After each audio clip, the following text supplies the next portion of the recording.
My name is Ricki Wischmann. I'm currently a student at the University of Utah getting a Bachelor of Science in Geoscience with geophysics emphasis, and I'm 22 years old. With her degree, Ricki is looking to find a career in the petroleum industry or in the government sector as a consultant.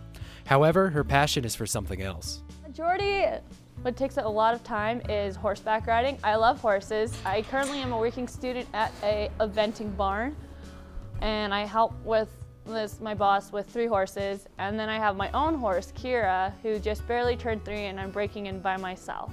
Kira is my horse, right here, as you can see. She is a 3-year-old American paint horse. I got her when she was a yearling, so when she was a little baby horse. And our relationship is like, I have to describe it like Lilo and Stitch. When we first met each other, we really didn't get along really well. We had our differences, we had our arguments, but then we worked through it and we came through, and now we're really close together. And I love her. Honestly, it's like a freedom for me when I go on horseback. It's like in my current situation of life. I work a ton, I have full-time school, and it just gets really stressful. So basically horseback riding and horses in general is my way out of feeling stress. And when I horseback ride, I feel very calm and I feel like nothing's troubling me, and generally I'm just a way happier person afterwards. As you could imagine, horses can cost a lot of money per year. A rough estimate done by the CK Equine Hospital puts it at about $5,000 per year on the low end. This can be a lot of money for a college student. However, Ricki explains how she gets through it. Well, I work all full-time at all my jobs during the summer and over fall break, Christmas break, and spring break. During the school year, I work only part-time. So 10 hours at Snowbird, 8 hours at the University of Utah, and then 6 horseback riding.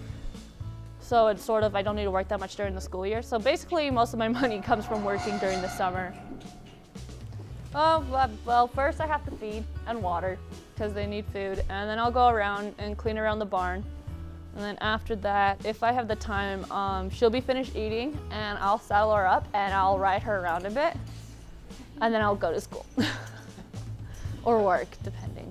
Besides just owning Kira, Ricki likes to compete for the eventing barn she works for, Raptor Eventing.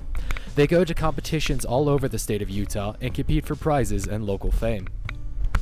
Well, it's just, for me, there's a lot of different opinions, but for me, it's like basically a test to see how far you've come, what you work on, if you're up with the best people competing. And then it's also really fun because you can get depending on how many shows you go and how many times you win those shows, you can get a ton of points at the end of the year, and then you can get prizes at the end of the year. So it's sort of fun to get points and try to win for those prizes at the end of the year. I didn't compete much last summer, but on all the shows I've competed last summer, I've been placing in the top 8 at least. I've gotten a few first place, but mostly it's in the top 8. Despite everything she does, however, Ricki still finds the time to do what she loves, spending time with horses. At Kira's barn, I would say about 7. That's because I come feed her and play with her a little bit beforehand. At the eventing barn, I'm there like 12 hours a week, so yeah. It's my passion, I can't help it, I love horses. I'll go crazy if I wasn't around horses. I would be unbearable.